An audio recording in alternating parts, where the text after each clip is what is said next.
मुख्यमंत्री डॉक्टर मोहन यादव ने बेटियों की चिंता की। उन्होंने कहा, हमारी सरकार राज्य में शासकीय नौकरियों और स्थानीय निकाय चुनावों में बहन बेटियों को 50% आरक्षण दे रही है। आगामी लोकसभा और विधानसभा चुनावों में भी महिलाओं को 33% आरक्षण मिलने वाला है। मुख्यमंत्री ने बेटियों के स्वास्थ्य की चिंता करते हुए कहा, सर्वाइकल कैंसर से बेटियों का आगे का जीवन कष्टदायक हो जाता है। यदि 14 वर्ष की आयु तक और 15 वर्ष से पहले टीकाकरण हो जाए तो उनका भविष्य सुरक्षित हो सकता है।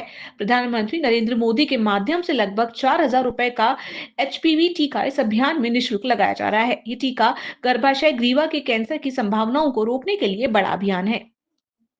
इस संस्कार धानी की छटा पूरे देश में सबसे अलग है। मैं दोनों हाथ जोड़ के आप सबको प्रणाम करता हूं, आपका सबका अभिनंदन करता हूं। आज के इस अनूठे कार्यक्रम में मंच पर विराजमान हमारे वरिष्ठ नेता श्रीमान अजय वैष्णव जी, माननीय विधायक,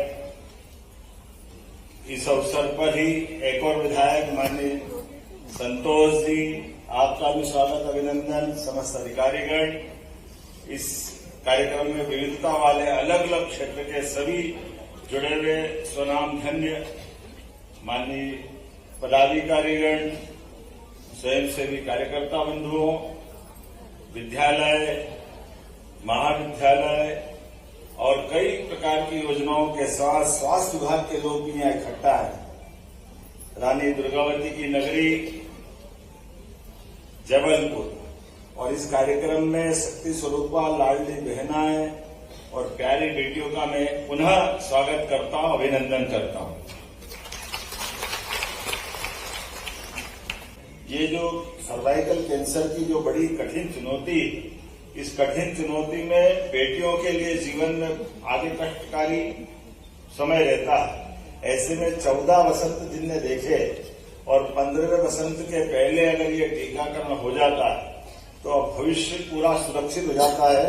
मैं आप सबको बधाई देता हूं, आपका अभिनंदन करता हूं। जोरदार अभिनंदन माननीय मोदी जी के माध्यम से इस पूरी योजना का, जिसके कारण से 4,000 रुपए का टीका पड़ता है आमतौर पर डॉक्टर के यहाँ जाओ तो, और ये 4,000 रुपए का टीका बगैर शुल्क के आपको इसी अभियान के माध्यम से लाभार्थियों को लगा रहे हैं। ऐसे अवसर पर मैं अपनी ओर से गर्भाशय ग्रीवा के कैंसर की भविष्य की संभावनाओं पर विराम लगाने के लिए बड़ा अभियान है। और इसी के साथ साथ यहाँ पर हम अपन अगर निर्माण कार्य की बात देखें तो जिस प्रकार के काम हमारी सरकार कर रही है, अब आप बताइए, लगातार सरकार के जनहितैषी कल्याणकारी कामों के बलबूते पर लाडली बहनों से लेकर लाडली लक्ष्मी योजना तक अब तो हमारी बेटियां लाडली लक्ष्मी के रूप में होती है। और हमारी तो देश की प्रकृति भी हमेशा मातृ सत्ता प्रधान है। हमने माता बहनों को सदैव प्राथमिकता दी है, इसीलिए हमारे इस देश का नाम भी माता से जोड़ते हैं। और सबको संदेश देने के लिए ये हमारी संस्कृति की विशेषता है। ऐसे समय में, आज के समय में जब बदलता दौर आया, मैं सच में हमारी सरकार तो अपने राज्य के अंदर सभी शासकीय नौकरियों सहित स्थानीय निर्वाचन में तो 50% का आरक्षण हम आपके लिए दे रहे हैं, क्योंकि हमारी आधी आबादी आपसे जुड़ रही है। इसीलिए उससे आगे बढ़ते रहे। आने वाले समय में लोकसभा विधानसभा में भी माननीय मोदी जी को धन्यवाद दीजिए, 33% का आरक्षण बेटियों को मिलने वाला, भविष्य के लिए भी हमारी बेटी लोकसभा विधानसभा सहित सब दूर अपना प्रतिनिधित्व करेगी।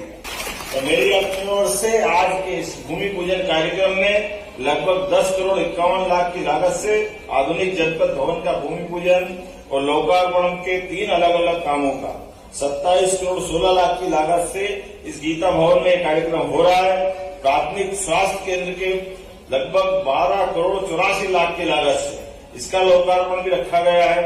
21 उप स्वास्थ्य केंद्र का लोकार्पण लगभग 13.5 करोड़ की लागत से, और 67 लाख की लागत से ये सोलर ट्रैफिक सिस्टम। तो समूची रूप से मेरी अपनी ओर से एक बार फिर लगभग 37 करोड़ के कामों का जोरदार अभिनंदन करें, ताली बजा करके। इन सारे कामों का लोकार्पण भूमि पूजन यही हो रहा है। बीते समय में भी और आने वाले समय में भी हमारे विकास के क्रम में लगातार ये सिलसिला चलता रहेगा। आज के इस अवसर पर मैं पुनः आप सबका वंदन करता हूं, अभिनंदन करता हूं। आने वाली नवरात्रि फिर आ रही है। नवरात्रि अर्थात शक्ति की आराधना का पर्व और उसके पहले गुड़ी पड़वा से हमारा नववर्ष भी प्रारंभ होगा। तो नववर्ष की भी आपको बधाई, बहुत बहुत धन्यवाद। भारत माता की जय।